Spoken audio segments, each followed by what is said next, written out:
Hi, my name is Evan Harper, and I am a social work intern working at Garden Oaks Montessori. Today I'm going to be talking to you about what you can do to help your child to be a responsible digital citizen. So, first off, I want to define what digital citizenship refers to. Digital citizenship refers to how someone should act when they're using digital tools and interacting with others online. Now, in order for someone to be a responsible digital citizen, they need to possess three key attributes. One, they need emotional intelligence, which basically refers to the ability to regulate your own emotions and to express them appropriately.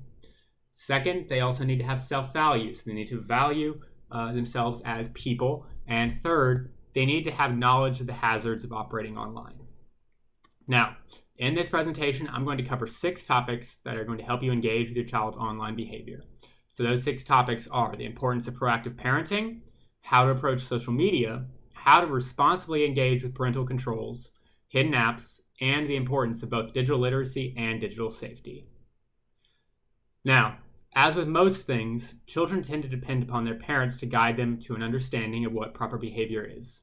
It is no different when it comes to using digital devices. For this reason, it's crucial that you take some proactive steps to managing your child's engagement with the digital world. So one key question that you should be asking yourself is whether your child is even ready for broader online interactions. Do they have the necessary self-control to manage their usage and behave appropriately? If the answer is no, then you may need to take steps to limit their use until they better develop their social skills. Similarly, another question you should ask yourself is, are you a good role model when it comes to device use? Children are extremely observant of parental behaviors and will typically look to their parents for guidance of that behavior. If you are constantly on one device or another and neglect in-person interactions, this can lead your child to adopting these same behaviors. Of course, having a conversation with your child is always encouraged and, if done in tandem with proper modeling, can help them to develop their own skills to better navigate the digital world. So, next up we're going to talk about social media. Now, to start off with, I'm not here to demonize using it or deny any of its benefits. I love Twitter and dog videos as much as anyone, and there are definitely some benefits in terms of connecting with others. However, it's important to understand that there are also costs associated with its usage. Social media posts often present a distorted reality. Posts generally lack context and present a highly edited and ideal version of the person posting. Fixating on social media influencers can result in unrealistic expectations for how someone should appear or act, can severely damage a person's own self-worth as well as their body image. Similarly, social media is often packed full of misinformation. And that's something we'll address more in depth in the digital literacy section of this video. Finally, be irresponsible not to talk about online predators. Social media allows us to connect with people from all over the globe, and that's invaluable in helping us to connect with others. Unfortunately, it also offers an opportunity for others to invade our privacy and to manipulate us. Children are especially impressionable, and so it's important that you keep an eye on what your child is doing on social media and the people that they are interacting with. Talking with your child about their online interactions will create an opportunity for you to discuss with them strange interactions online, which can offer warning signs of unsafe online interactions. So, one final note about social media companies. You may have heard the phrase, if you're not paying for it, that means you're the product. This saying is especially apt for social media as these companies directly benefit from your continued use in the form of the data that you create by using them. Facebook, Twitter, and Snapchat, all these companies use extremely sophisticated algorithms to keep you scrolling and are specifically designed to hook you in. If you ever thought, oh, I'll just scroll on Twitter for a minute to look up and realize it's been 30 minutes, then you will know exactly what I'm talking about. In our ever-connected world, it's extremely important that you model breaking from that social media obsession and help your child to develop similar self-control. So, the next topic is parental controls. Now, before we get started, I want to address some of the risks. Before implementing any of these controls, it's crucial that you talk about them with your child. If you implement these controls without your child's knowledge, it can create an atmosphere of mistrust in which your child feels as though they need to hide things from you. Obviously, that can lead to your child making risky decisions without guidance, and it can also severely damage the parent-child relationship.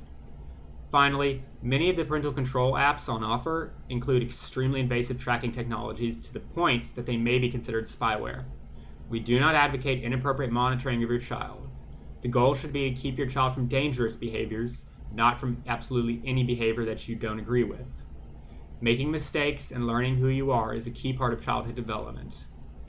For that reason, these apps need to be used judiciously and require self-control on your own part. Now, there are a vast number of different parental control options. None of them are the best, and each of them offers different features and pricing. On screen now are just a few of the options available to you. Please, though, do not consider this any kind of endorsement of these options. This is just intended as a small sampling of the choices available to help you get started on searching for an option that best fits your lifestyle. You should also note that there are also built-in parental controls for both Apple and Android devices, which can be set up directly on your child's device through the settings menu. Control options available are more limited than what some of the other programs have on offer, but they do allow for limiting of what your child is able to access through the various app stores, in addition to a few other limits. I strongly encourage you to sit down with your child and go through the options to determine what the appropriate limits are.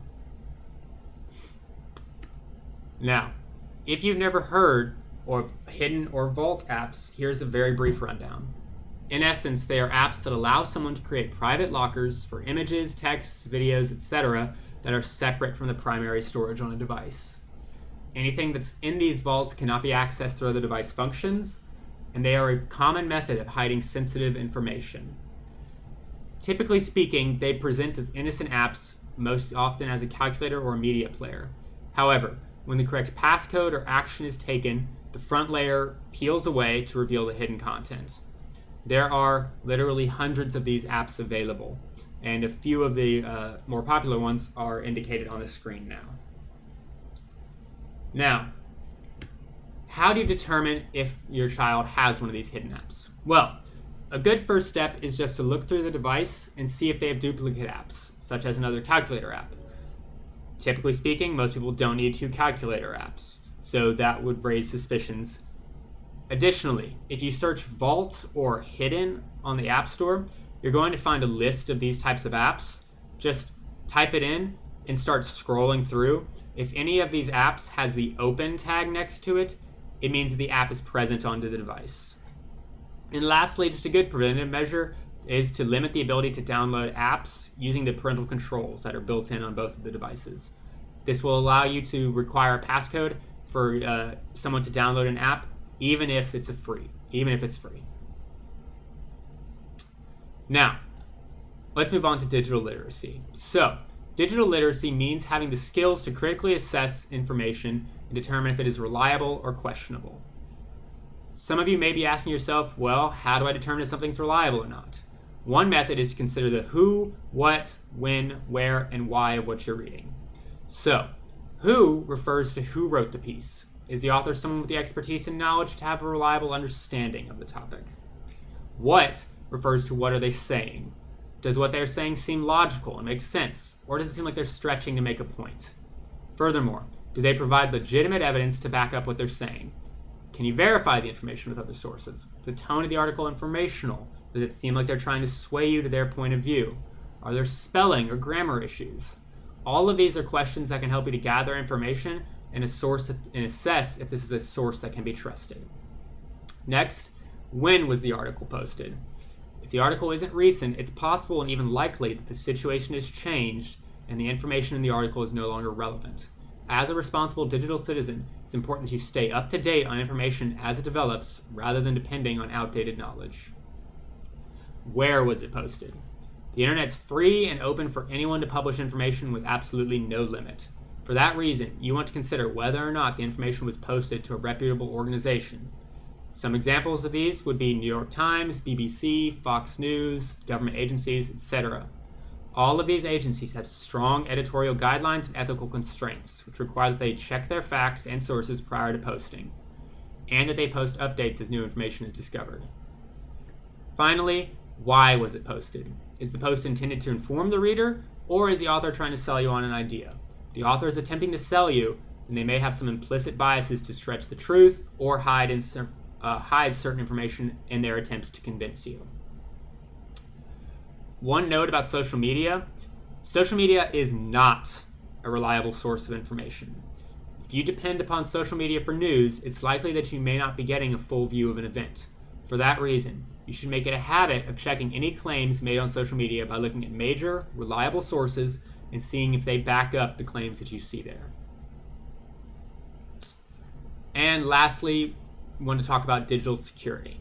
Now, when thinking about digital security, first thing to consider is what's called your digital footprint. So, your digital footprint is a trail of data you leave anytime you use the internet. It's made up of things like which sites you visited, how much time you spent there, what you clicked on, etc. All of this information is recorded and filed on servers and is next to impossible to eliminate. Your digital footprint also includes any posts that you've made on sites that can be linked to you and may come up with someone decides to do an information search on you. For that reason, if you aren't okay with the possibility of it becoming public information, you should avoid posting it online. This applies even if you have your social media profiles set to private, as such settings are bypassable by someone who knows what they're doing. So, to protect your privacy, everyone should take these 3 steps. When possible, you should use what's known as two-factor authorization. If you don't know what that means, basically it's just a step beyond just using a password, and it requires a second source of authentication. So usually your email or phone to gain access to your accounts. So usually it'll be something like you'll enter your password, the site will send a code or phrase to your phone, your email, and then you'll have to enter that just as a second form of encryption, or protection rather. Second step is change your passwords every 90 days. Sometimes site passwords are compromised, so it's important to make it routine to update your information to help avoid putting yourself at risk. And lastly, use a password manager such as Keychain or LastPass to randomize your passwords and securely store information. Do not write your passwords in a Word document helpfully labeled as passwords. Finally, be aware of which apps may have location broadcasting turned on by default. Apps such as Facebook, Instagram, and Snapchat have done so in the past, and that makes it easy for others to track your movement and to know your routines. So, thank you for your time, and if you would like any additional information, please use the link in the description of this video to find additional resources.